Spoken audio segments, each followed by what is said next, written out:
Corona संकट के बीच ग्रहों की चाल ने ज्योतिष के जानकारों को परेशानी में डाल दिया है। दरअसल ज्योतिष के 9 ग्रहों में से 6 ग्रह जल्द ही वक्री होने वाले हैं। ग्रहों की वक्री चाल से आने वाले नेगेटिव असर की संभावनाओं को देखते हुए ज्योतिष के जानकारों के माथों पर लकीरें खींचना शुरू हो गई हैं।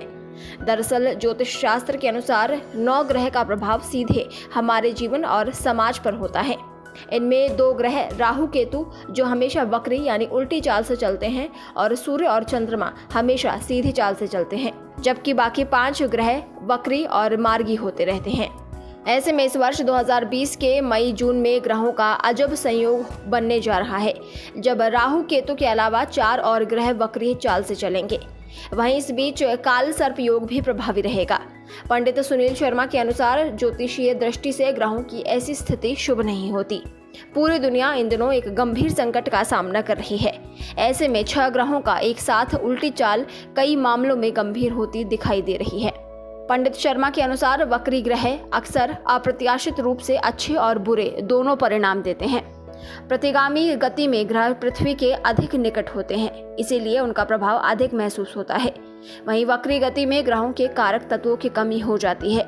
ऐसी स्थिति में कुंडली के जिस घर में वक्री ग्रह होते हैं उनके परिणाम समुचित नहीं दे पाते हैं। इसीलिए माना जाता है कि जब ग्रह वक्री गति में हो तब किसी नई नीति या परियोजना को शुरू नहीं करना चाहिए। 11 मई 2020 को शनि अपनी राशि मकर में वक्री हो जाएंगे, जो सितंबर 29, 2020 तक इसी स्थिति में रहेंगे। इसके बाद 13 मई को शुक्र वक्री हो जाएंगे, जो जून 25, 2020 गुरुवार तक इसी अवस्था में रहेंगे। और फिर 14 मई को बृहस्पति भी वक्री हो रहे हैं, जो सितंबर 13, 2020 रविवार तक वक्री रहेंगे। इसके अलावा 18 जून को बुध उल्टी चाल से चलने लगेंगे, जो जुलाई 12, 2020 रविवार तक इसी स्थिति में रहेंगे। ऐसे में 18 जून 2020 से 25 जून 2020 के बीच ये चारों ग्रह एक ही समय पर वक्री चाल चलेंगे।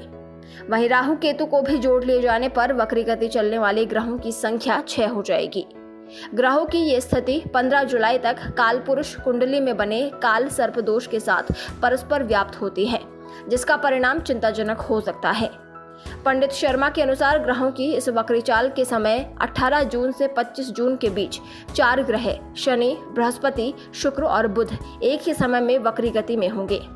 ज्योतिष के जानकारों की माने तो भारत की कुंडली के अनुसार जहां एक और ग्रहों की वक्री चाल कुछ मामलों में लाभ दे सकती है, तो वहीं ये चाल देश में भ्रम और अराजकता का कारण भी बन सकती है। वहीं देवताओं के सेनापति मंगल के अलावा सूर्य और चंद्र मार्गी होने के चलते इस दौरान अपना काफी प्रभाव छोड़ सकते हैं। ये कई चीजों से सख्ती से निपटेंगे, जिसके चलते रक्त से जुड़े कुछ मामले सामने आ सकते हैं। बात करते हैं शनि की। मकर राशि में चल रहे शनि 11 मई शनिवार को वक्री यानी उल्टी चाल से चलने जा रहे हैं। 29 सितंबर तक शनि की वक्री चाल रहेगी। ज्योतिष शास्त्र में शनि महाराज को कृषि कर्म, मजदूरी, भारी उद्योग, मशीनरी आदि को प्रभावित करने वाला ग्रह कहा गया है। शनि महाराज नौकरी पेशा और मजदूरी करने वाले लोगों का भी प्रतिनिधित्व करते हैं।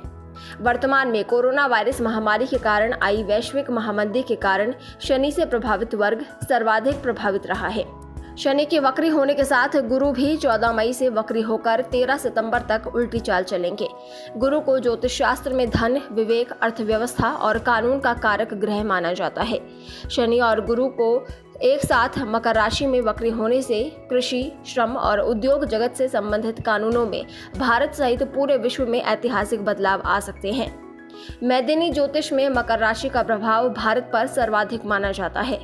काल पुरुष की कुंडली में मकर राशि दशम भाव यानी कर्म स्थान की राशि है। मकर में शनि का वक्री होना भारत सहित विश्व के कई देशों में बड़े सामाजिक और आर्थिक बदलाव लेकर आएगा। भारत में कड़े श्रम कानूनों को बदला जाएगा, जिसकी शुरुआत उत्तर प्रदेश, मध्य प्रदेश और पंजाब सहित कुछ राज्यों ने करनी शुरू कर दी है। श्रम कानूनों में बदलाव से उद्योग जगत में आने वाले समय में नौकरियों के स्वरूप में बदलाव आएगा। वक्री शनि लॉकडाउन में ढील के बाद उद्योग जगत में नई तकनीक, सप्लाई चेन में बदलाव की प्रक्रिया को तेज करेंगे।